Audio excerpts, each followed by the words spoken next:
This is Paul. Yep. It's 304. And I haven't talked to anybody, but this is a dictionary of business law for laymen. And they have a lot of words that laymen should understand, corporations or criminal law.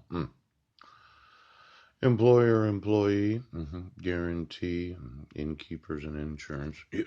Mhm. Parent and child, ooch, negotiable instruments. Yep. hmm Partnerships and passports. Yep. Torts or wrongs. Now, in the introduction, they say, according to an old adage, yep, the man who attempts to be his own lawyer has a fool for his client. There is no doubt a great deal of truth in that statement, and it's not the purpose of this book to enable a man to act as his own lawyer. In order to conduct his business intelligently, however, it is necessary for the layman to understand some of the principles of the laws which govern his rights and duties, yes, toward those whom he deals. Never has this been more true than at present. In the course of his daily living, the average citizen is constantly coming into contact with the law and with legal problems. Now, for me, I think there's a certain amount of truth to that. Yeah.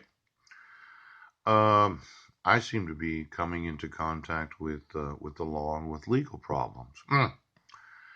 And every time I document any of those, yeah, it well, it seems that it's kind of the want, yeah, to involve me in unnecessary legal problems.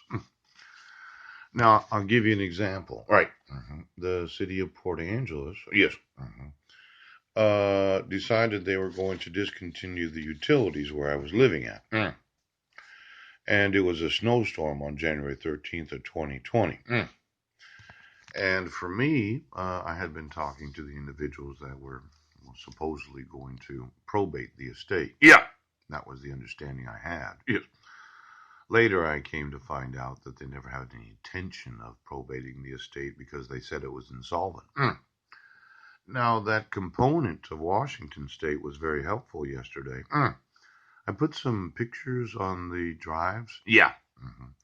Has to do with landlord-tenant laws. Where I informed the Serenity House, the police and sheriff's departments, yes, that my rights are being violated, and they decided they were going to do nothing.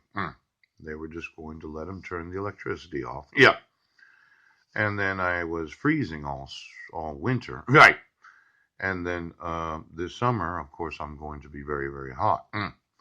Now, for me, yeah, these laws are somewhat important. Yeah. See, provide heat and hot water to tenants, RCW 59.18.060. Yes. Then there's if during the tenancy a landlord fails to comply or carry out with the duties. Yeah.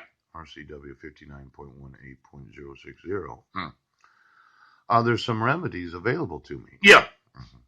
Now, I would say that the state of Washington owns this house. Yeah. And I wanted the state to know that I'm going to consider you the landlord. Yeah. There's some elder abuses in the estate that presented themselves as the estate of taking all the valuables. Right. And then deciding that they're insolvent. Yes. While leaving me here to have to go through these legal and law problems. Yeah. Now, for the place right now, I'm going to be suing the state of Washington for the continued refusal of the obligation to have to probate the estate. Now, these RCWs should have given me some sort of rights as a tenant. Yeah. Now, if the landlord, known as the state of Washington, fails to respond and to repair a defective condition in the above time frames, yes. If the tenant is current on their rent, and it should have been I was current, I mean, as far as I know, the Serenity House paid the rent for the months of November, December, January, February, and March. I think they paid for April, I'm not sure. But when you're on rental assistance and the Serenity House stops communicating because they don't send me any emails about what they're doing, they're getting sued again. Now, these tenant laws, landlord tenant laws, they actually give me the right to sue right now the Serenity House, the city of Port Angeles, Clallam County, and the state of Washington for refusing to obligate the enforcement of the laws. Now, I think it's very important to document this again. Yes. Because the Washington State Bar Association